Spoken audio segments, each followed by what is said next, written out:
I didn't disappear because I was weak.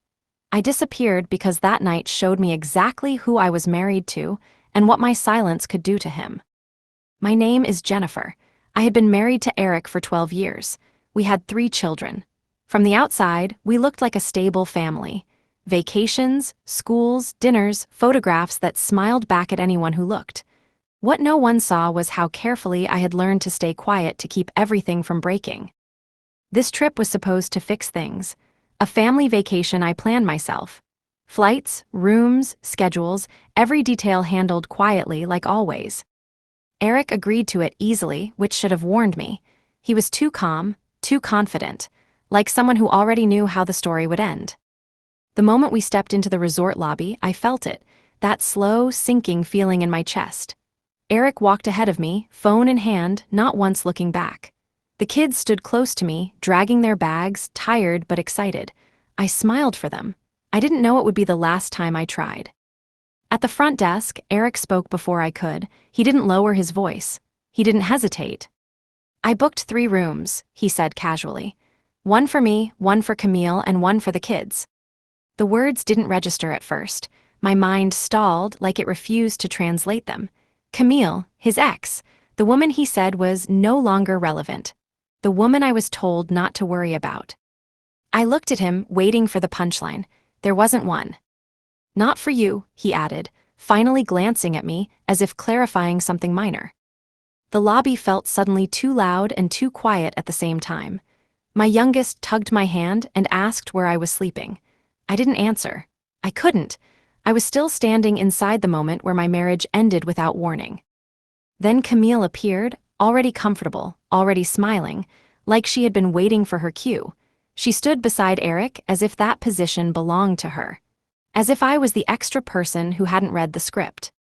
No one apologized, no one explained. Eric signed the paperwork and handed me Camille's purse without even looking at me.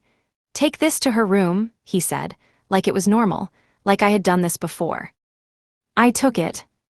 Not because I accepted it, but because I needed to see how far he would go. The children watched everything. They didn't understand it yet, but they felt it, the shift, the imbalance, the moment their mother stopped being visible. That night wasn't loud, it wasn't dramatic, there were no screams, no scenes. Just one public decision, made easily, that showed me my place in his world. And I decided, right there in that lobby, that I wouldn't fight him. I would let him win.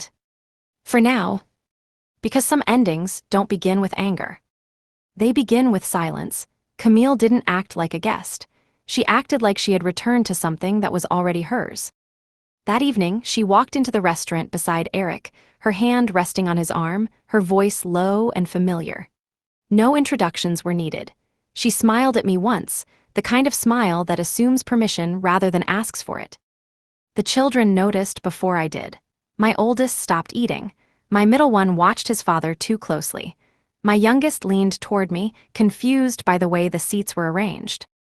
Eric sat in the center, Camille on one side. The children scattered around them. I was placed at the edge. Eric talked. Camille laughed. They shared memories that didn't include me, stories from before, told openly, like I wasn't there. Like the past had walked back into the room and taken my chair. When Camille ordered, Eric nodded approvingly. When I spoke, he didn't hear me. At some point, I realized they weren't trying to hide anything. This wasn't carelessness, it was confidence. Camille leaned close to him and said something I wasn't meant to hear. He smiled, a real smile, one I hadn't seen in years. "You're very calm," she said to me suddenly, turning her attention my way. I would have reacted differently. I met her eyes. "I'm listening." She smiled again, slower this time. "Good." Eric raised his glass. "To family," he said. Camille raised hers too, I didn't. Later, he spoke louder, louder than necessary. "Camille understands me," he said, like he was explaining something simple. She always did. The table went quiet. I watched my children. I saw the confusion settle in. I saw the questions forming. I said nothing. I wanted them to hear everything. I wanted them to remember it clearly. After dinner, Eric stood and told the waiter to charge everything to the room. Camille's room. He didn't look at me when he said it. On the way back, Camille walked ahead with him. I followed behind with the kids. My youngest asked if Camille was staying with us now. I told her to hold my hand. At the elevators, Eric pressed the button for Camille's floor first. He kissed her cheek before the doors closed. Not quickly, not accidentally. The doors shut. We rode in silence to another floor. The kids went into their room. I stood alone in the hallway, listening to the doors close one by one. That was when I understood something clearly for the first time. This wasn't a mistake, it wasn't confusion, it wasn't temporary. It was planned. And I was still part of it, only because I hadn't stepped away yet. That night my phone stayed on the table, face down, silent. I didn't sleep. I waited. The next evening, Eric decided to make it entertaining. He liked an audience, always had. He waited until the table was full, until the waiter had stepped away, until the kids were quiet enough to hear every word. "You know what Jennifer is like," he said, smiling at Camille. "She's dependable, always around, always useful." I didn't move. "She's like extra luggage," he continued. "You bring it everywhere, but you don't really need it. Still takes up space, though." Camille laughed, not surprised, amused. The words landed hard. I felt them register across the table before they reached me. My oldest stopped chewing. My middle one lowered his eyes. My youngest looked at Eric, then at me, trying to understand why adults would laugh at something that didn't sound funny. Eric leaned back, satisfied. "Relax," he said, glancing at me. "It's a joke." He waited. He wanted me to smile, to laugh, to rescue the moment like I always did, to make it lighter so he didn't look cruel. I didn't. The silence stretched. Someone at a nearby table glanced over. The waiter hesitated before asking if we needed anything else. Camille tilted her head. "She's sensitive," she said gently, like she was explaining a flaw. "You have to be careful with her." Eric shrugged. "She'll get over it." Something changed then, not loudly, not visibly, just a quiet shift inside me. I realized I wasn't embarrassed anymore. I wasn't hurt. I was done participating. I placed my napkin on the table. Slowly, clearly, I stood up. "Where are you going?" Eric asked, surprised. I looked at him. I didn't answer. I looked at my children. Every one of them was watching me now, not confused, not distracted. Watching. I walked away. Behind me, Eric laughed once unsure, then louder. "She's dramatic," he said to Camille. "Give her 10 minutes." My phone started ringing before I reached the hallway. I didn't check who it was. I already knew. I didn't stop walking. By the time I reached my room, the calls had turned frantic. Messages followed, short at first, then irritated, then sharp. I didn't read them. I sat on the edge of the bed and stared at my hands. These were the hands that organized everything, managed everything, fixed everything. I stood up. That night I didn't cry, I didn't confront, I didn't explain. I made a decision. And once I made it, the noise stopped mattering. Because the next move wouldn't be loud. It would be precise. I didn't go back to the table. I walked straight out of the restaurant, past the lobby, past the doors, until the night air hit my face. My phone kept vibrating in my hand. I didn't look at it. I already knew the pattern: confusion first, then anger, then control. I crossed the driveway and stopped. That was when it hit me. Eric had booked every room, every key, every plan. I had nothing in my name here. I smiled once. I walked back inside, went to the front desk, and booked my own room. One sentence. One card, no explanation. The clerk didn't ask questions. The elevator doors closed. My phone rang again. I turned it off. Inside the room, everything felt still. Too still. I sat on the bed and waited for panic. It didn't come. What came instead was clarity. Eric had always believed silence meant compliance. That night, I understood silence could mean something else entirely. I turned my phone back on once, long enough to see the messages stack up. "Where are you? Stop this. You're embarrassing yourself. Come back now." Then the tone changed. "We need to talk. The kids are asking. You're overreacting." I powered the phone off again. I opened my laptop. Not to distract myself, not to escape. I logged into something Eric never paid attention to, something he assumed was his simply because I never corrected him. Accounts, documents, records. I didn't rush, I didn't guess, I checked. And what I saw made my breath slow. The house wasn't his, the business wasn't his, most of the money wasn't his. It never had been. I had set it up that way years ago, quietly, practically, for safety, for organization, for reasons that suddenly felt very different. Eric had been living inside a structure he didn't understand. And I was standing at the center of it. My phone buzzed again after midnight. I didn't turn it on. I already knew what was happening on the other side of the door. Confusion, raising his voice. Camille asking questions, the kids watching. I didn't need to hear it. I started moving things, one at a time, nothing dramatic, nothing obvious, just enough to change direction. By the time I closed the laptop, it was early morning. I lay back and stared at the ceiling, wide awake. Eric still thought I'd come back, still thought this was temporary, still thought I needed him to explain things to me. He didn't know yet. I wasn't walking away from the room. I was walking away from the role. And I wasn't taking anything with me. I was leaving him exactly where he stood. Inside a life he no longer controlled, I didn't sleep. I kept scrolling. Every login worked, every document opened. Every assumption Eric had ever made sat exposed in neat digital rows. He liked to talk about control, about how everything ran because of him. He never checked the fine print. He never asked why things were structured the way they were.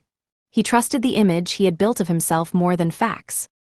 That trust was my advantage. The primary accounts were in my name, not jointly, not conditionally. Mine. The business filings listed him as the face, not the owner.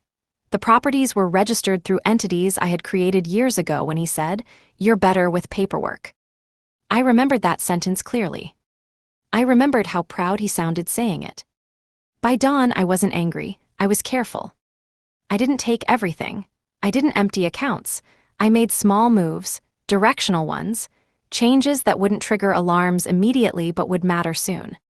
I transferred funds into holding accounts he didn't monitor. I paused automatic payments he assumed ran on their own. I changed access permissions quietly. Nothing irreversible, nothing loud, yet. My phone turned on once more. 27 missed calls, no voicemail I needed to hear. I booked a car to the airport, paid in advance, left before breakfast. In the lobby, I saw them. Eric was pacing near the front desk, phone pressed to his ear, voice tight. Camille stood beside him, arms crossed, already irritated. The kids sat together, silent. No one noticed me. That felt important. I walked past them without slowing down. I didn't look back. I didn't need to. I knew exactly what was coming next. Confusion first, embarrassment second, panic last. By the time I reached my temporary apartment later that day, my lawyer had already responded. One word subject line, confirmed.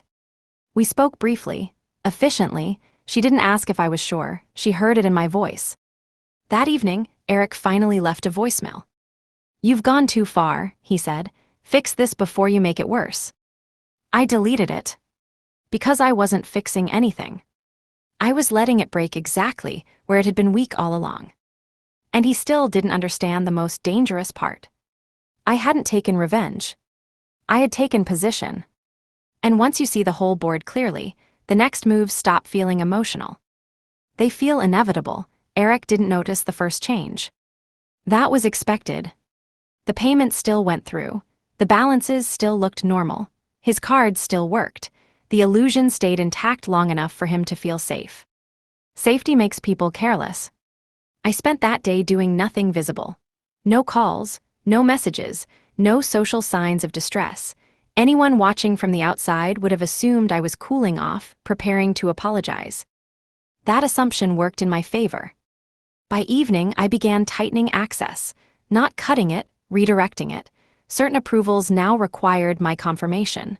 Certain transfers slowed. Certain alerts that used to go to his email no longer did. He wouldn't feel it yet, but the system would.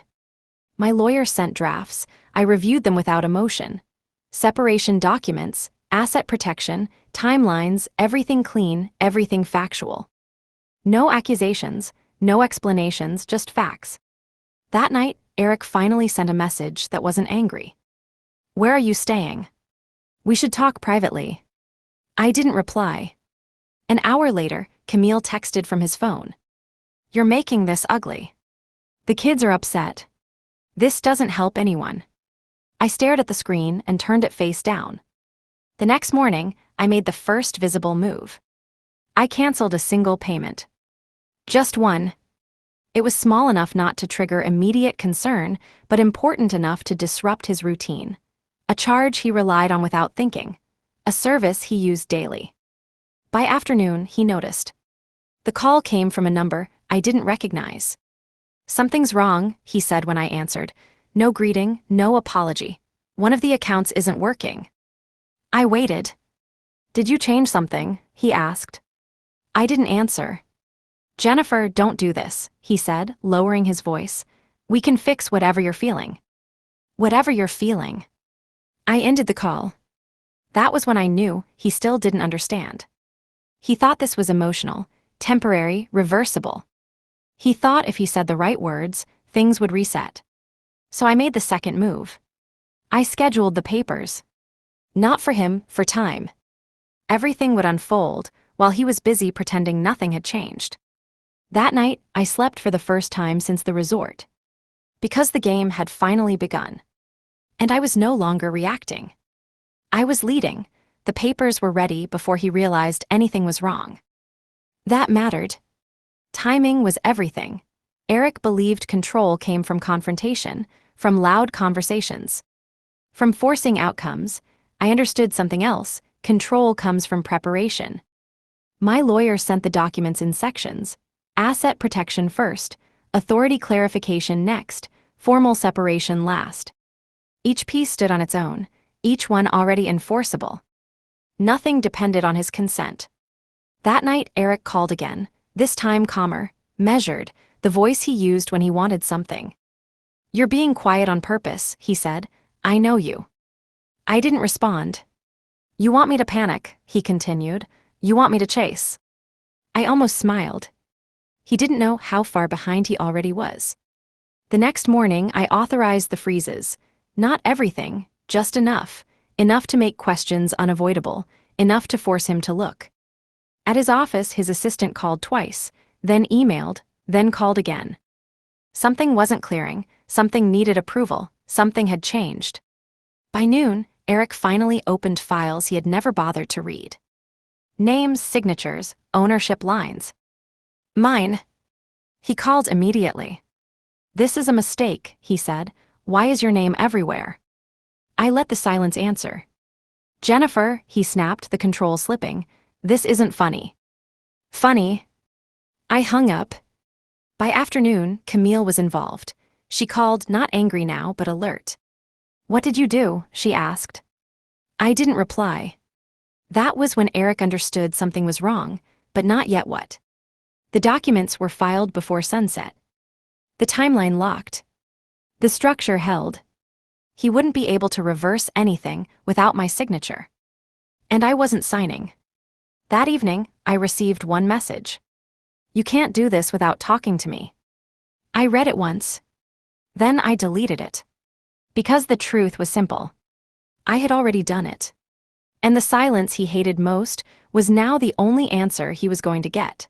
The first public crack happened the next morning. Eric didn't expect it there. He expected resistance from me, not from a machine. At the front desk, his voice carried just enough confidence to sound practiced.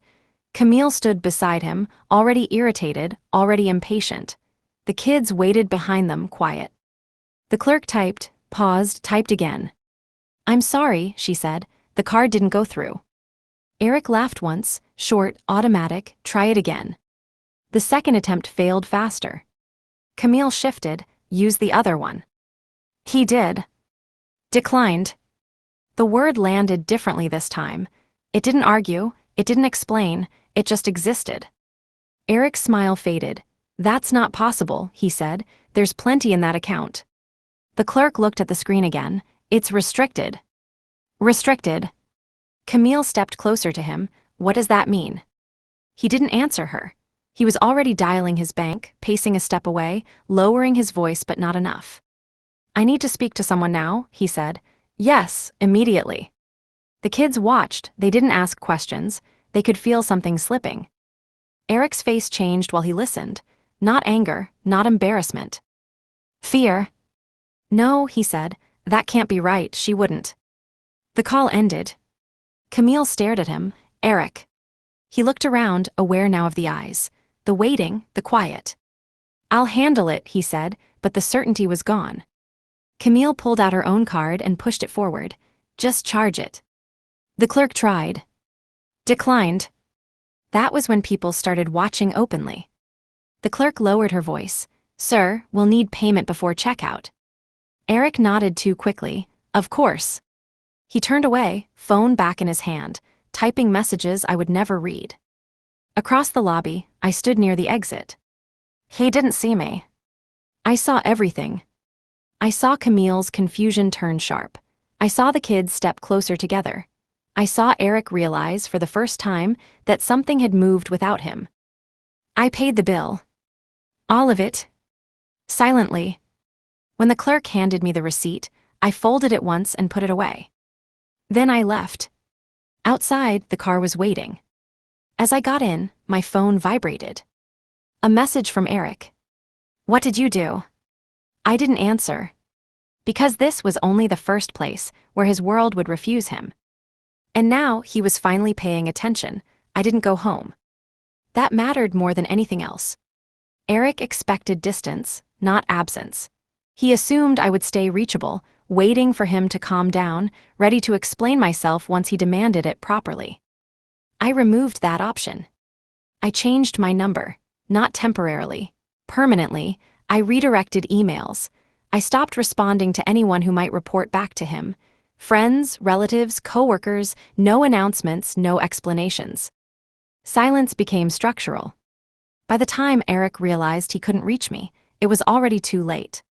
He went to the house first. That was instinct. Control begins with familiar territory.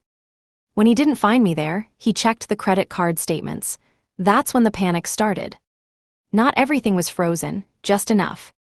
Enough to confuse, enough to delay, enough to force him to ask questions he couldn't answer. He called my lawyer by mistake. He didn't know she was mine now. She told him nothing. That night he left messages everywhere. Voicemails, emails, notes passed through the kids, each one more controlled than the last. "Come home. We need to talk. You're making this bigger than it needs to be." I didn't respond. The kids noticed first.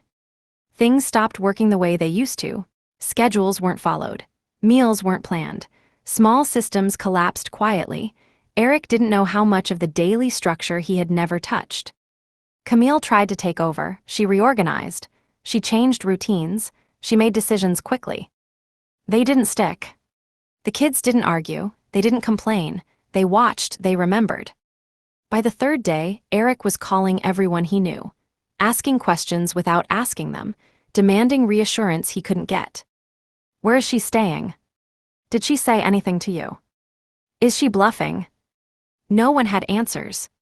Because I hadn't told anyone. That was the part he never expected. I wasn't hiding. I was gone. And while he searched for me, the systems he believed were permanent began to stall one by one. The silence didn't feel empty anymore. It felt loaded. Like something waiting to fall. The house didn't fall apart all at once. It slowed. That was worse. Mornings became late. Lunches were forgotten. Permission slips went unsigned. Small things Eric had never handled began stacking up, quietly demanding attention he didn't know how to give. The kids noticed before he did. The youngest waited by the door one morning, backpack on, shoes tied, standing exactly where I used to stand with her. No one came. Eric was on a call. Camille was asleep. She sat down and waited. By afternoon, the school called.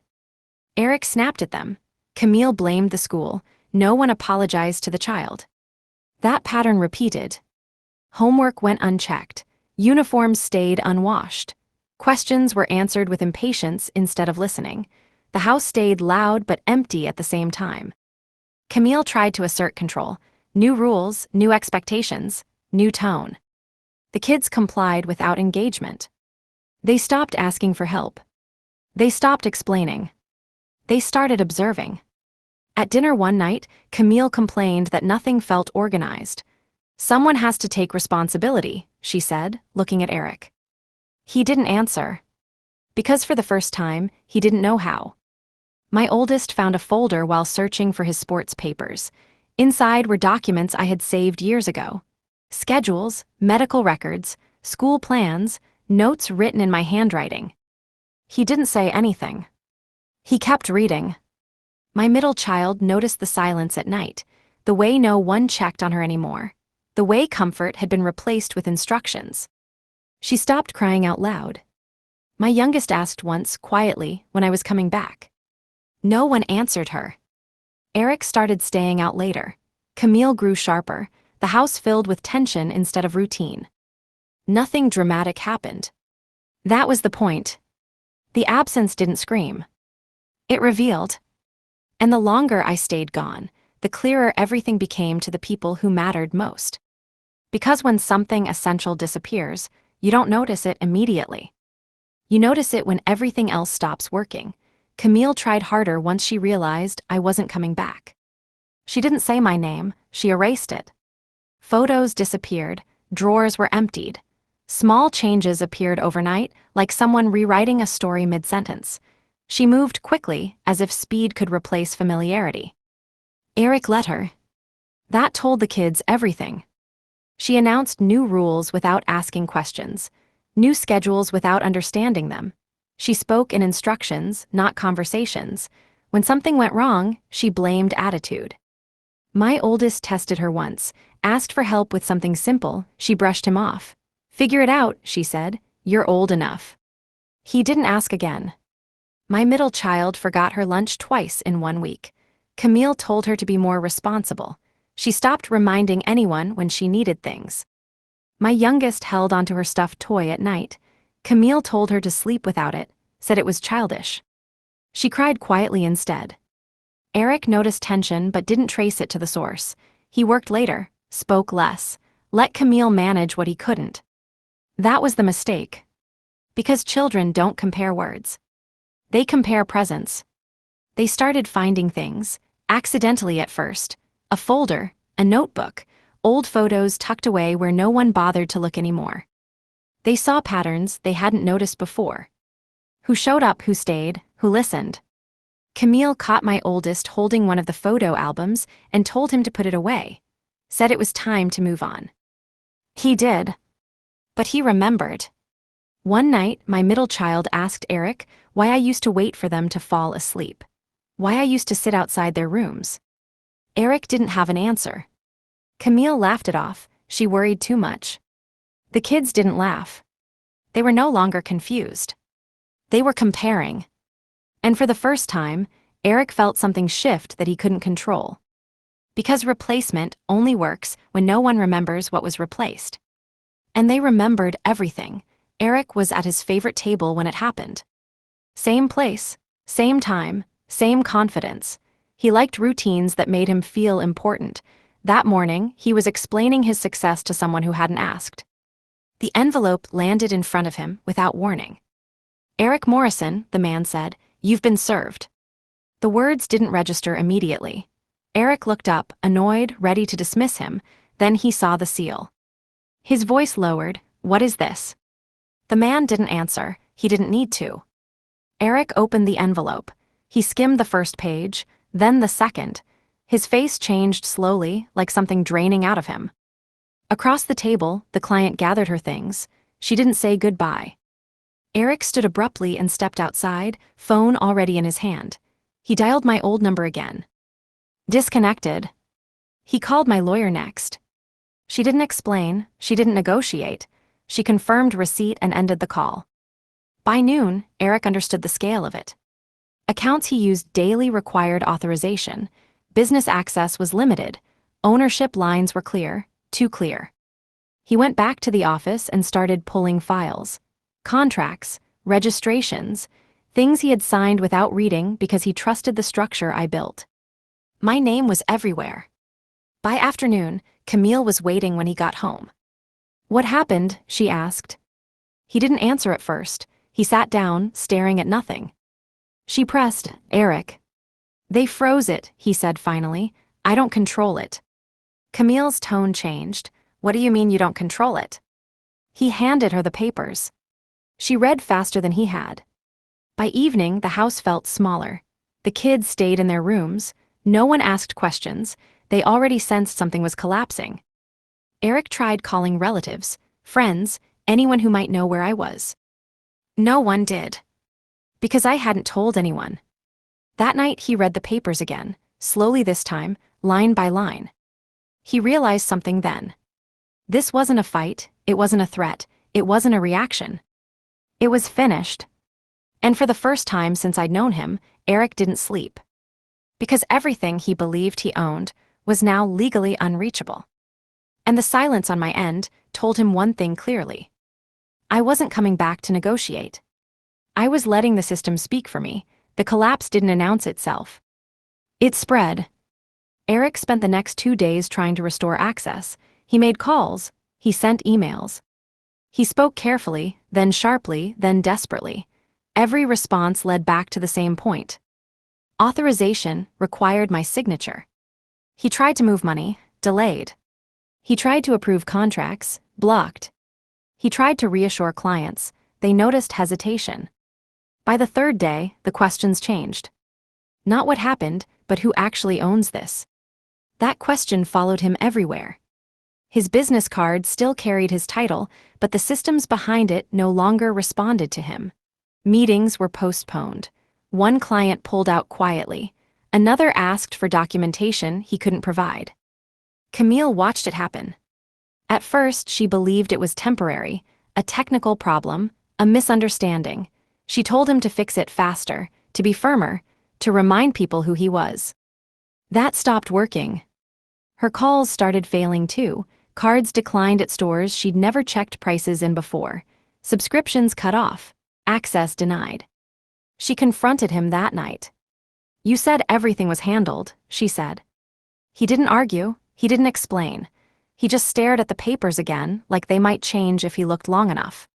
The kids heard the arguments, not the words, just the tone. They stayed quiet, watched, listened. My oldest noticed something else. Eric stopped pretending.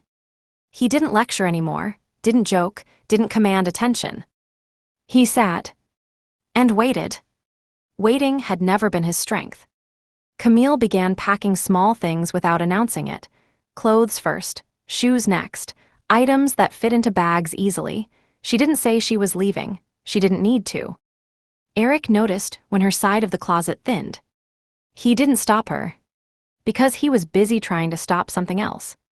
The repossession notice came next. Then the missed payment alerts. Then the email from a partner asking to renegotiate terms. Each one landed quietly. Each one stayed. That night, Eric finally said my name out loud in front of the kids. Not angrily. Carefully. As if saying it too loudly might make things worse. No one answered him. Because they were watching something important happen. They were seeing who fell apart when control disappeared. And who had been holding everything together all along. It started quietly. My oldest was looking for a document Eric asked him to find. He searched where files were supposed to be, then where they had been moved, then places no one touched anymore. That's when he found the box. Inside were folders labeled in my handwriting. Dates, names, notes, not sentimental, organized, intentional. He didn't take them out all at once. He read one, then another. School forms signed years in advance, medical notes, appointment schedules, copies of emails, plans made before anyone asked for them. He showed the others. They didn't speak at first.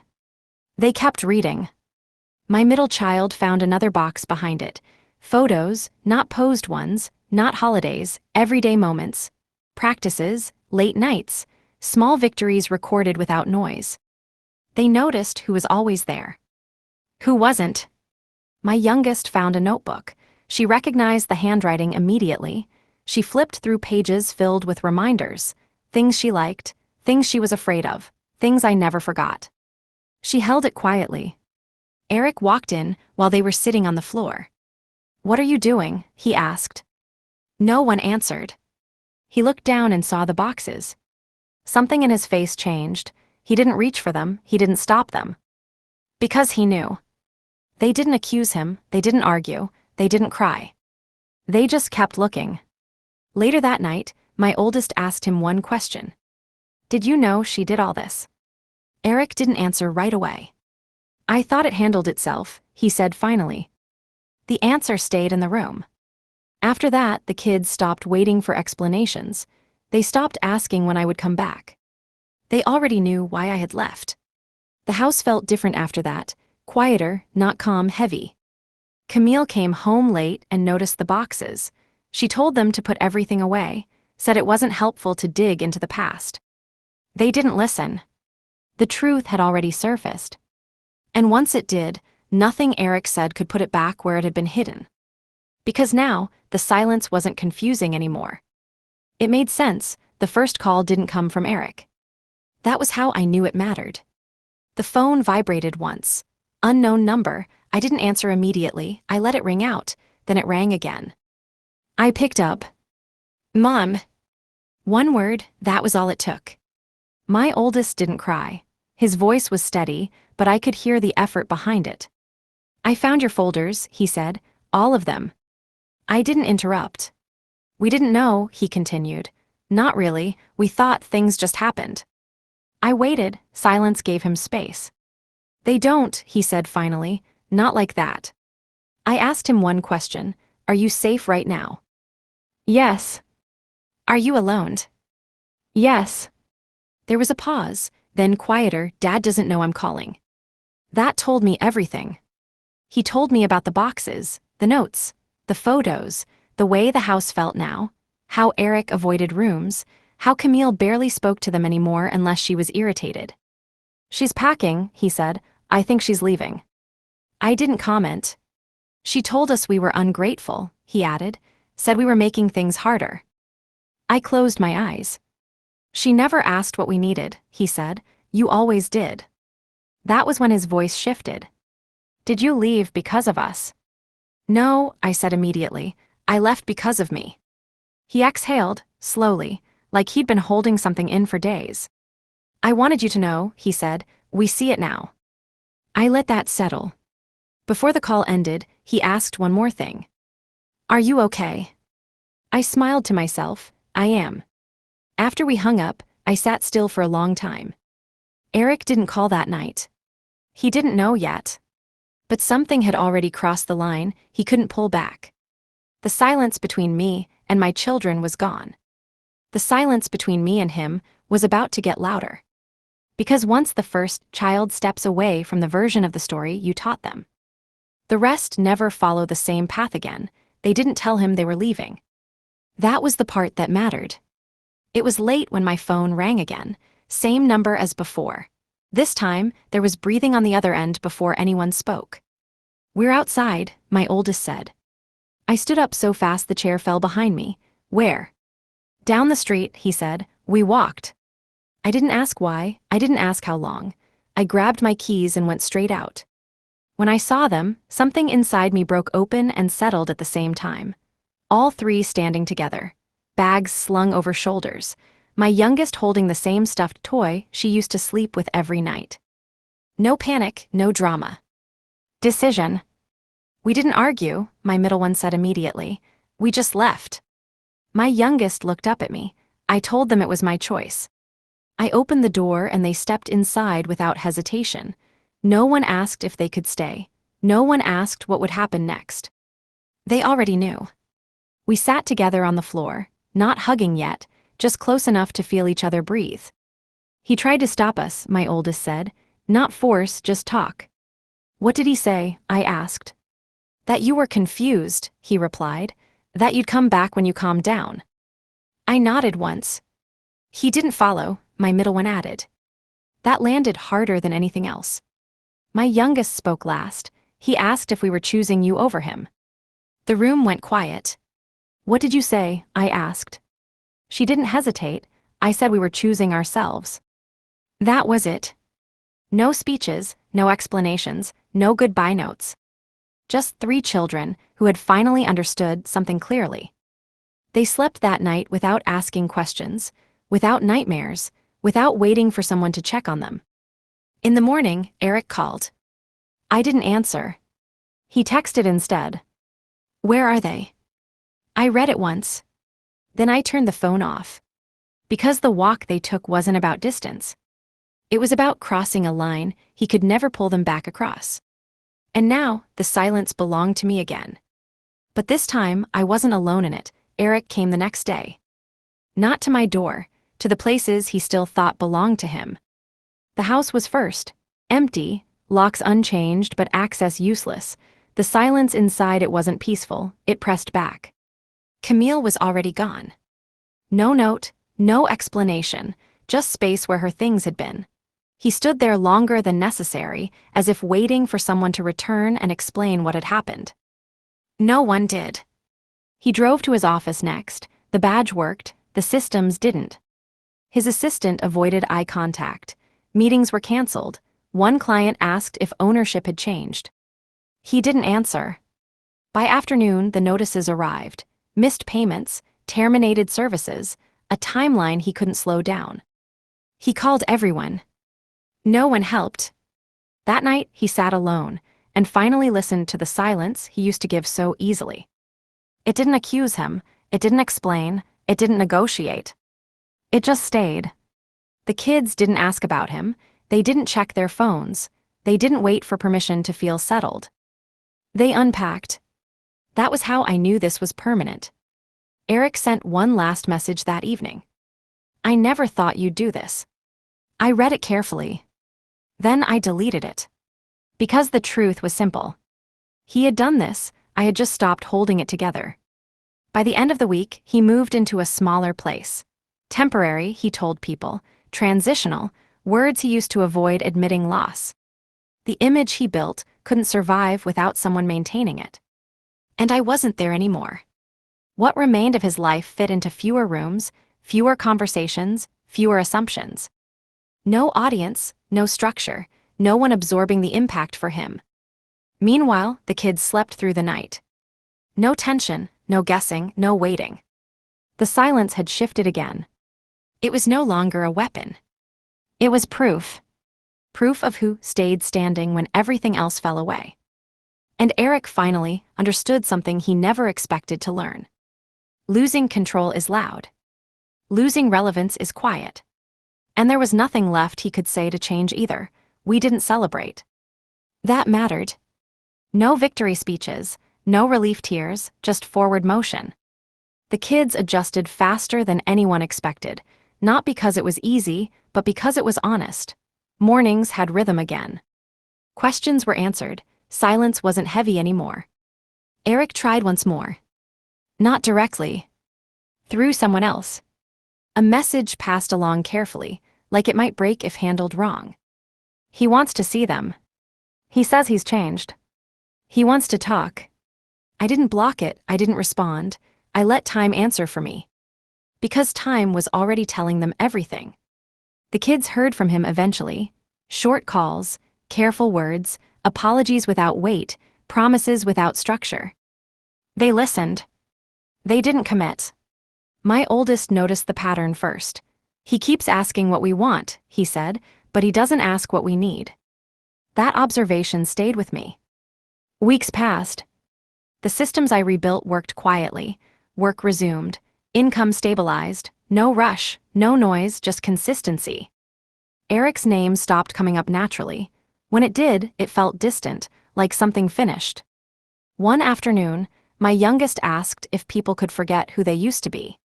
I answered honestly, some don't forget, they just don't change. She nodded, satisfied. That night, I found a message waiting. It was from Eric. I'm not angry anymore. I just want to understand. I read it once. Understanding had never been the problem. I didn't reply. Because this part of the story wasn't about what he wanted anymore. It was about what we no longer needed. And what we had already built without him noticing. Life hadn't paused while he unraveled. It had moved on, quietly, efficiently, without asking permission. Just like I did, I waited before sending it. Not because I hesitated, but because timing still mattered. Eric had stopped demanding and started pleading. That shift told me he was finally reading his situation correctly. Power doesn't panic. Power waits. So did I. When I sent the document, it wasn't emotional. It wasn't framed as closure. It was an accounting. Every transfer, every payment, every asset, every structure he had taken credit for. Dates, numbers, signatures. No commentary. No accusations. Just facts arranged in a way that couldn't be argued with. I sent it certified, digital and physical, impossible to ignore, impossible to misinterpret. He opened it the same day. I know because he called. Not angry, not defensive. Quiet. I didn't know, he said. I stayed silent. I thought things just happened, he continued. I thought I was handling it. That sentence explained everything. I let him finish. I don't know who I am without all of it, he said finally. I ended the call. Because that wasn't my question to answer. That night he read it again. Slower this time, line by line, he saw patterns he had never bothered to look for, the invisible work. The structure beneath the surface, the reason everything had functioned while he took credit. There was no reply. No counter, no apology. Because facts don't invite debate. They end it. The next day my lawyer confirmed the final filings. Everything locked, everything complete. Eric didn't try again. That was how I knew it was over. Not because he accepted it, but because he finally understood there was nothing left to ask for. The silence between us wasn't tension anymore. It was distance. Permanent. And I slept better knowing it. Years later, people still ask what happened. Not directly, not openly. They phrase it carefully as if the truth might bruise them too. I never correct the versions they invent. Eric's life shrank quietly. No scandal, no public fall. Just fewer rooms, fewer calls, fewer people who needed him. The kind of ending that doesn't make noise but never recovers. He tried once more, much later. A message sent at night. I think about it differently now. I read it in the morning. He didn't ask to come back, he didn't apologize, he didn't explain. He just wrote that the silence had followed him everywhere. I understood that. Silence has weight when you finally have to carry it yourself. I didn't reply. Not because I was angry, not because I wanted to punish him, but because there was nothing left to say that wouldn't reopen something already sealed. The children grew. They didn't become bitter, they didn't become distant. They became clear. They learned early how absence teaches faster than words, how control fades when it isn't supported, how love doesn't announce itself, it stays. They don't speak about him often. When they do, it's factual, neutral, finished. That's how you know something no longer has power over you. Sometimes I think back to that night at the resort, the lobby, the decision made publicly, the moment I stopped speaking. He thought silence meant surrender. He never understood that silence was the last thing I owned. And when I used it, I didn't disappear. I became unreachable. That's the difference. Silence isn't empty, it's selective.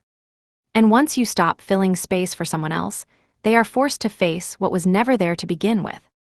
I didn't win. I ended the game. And that ending didn't need witnesses. You have reached the end of the text.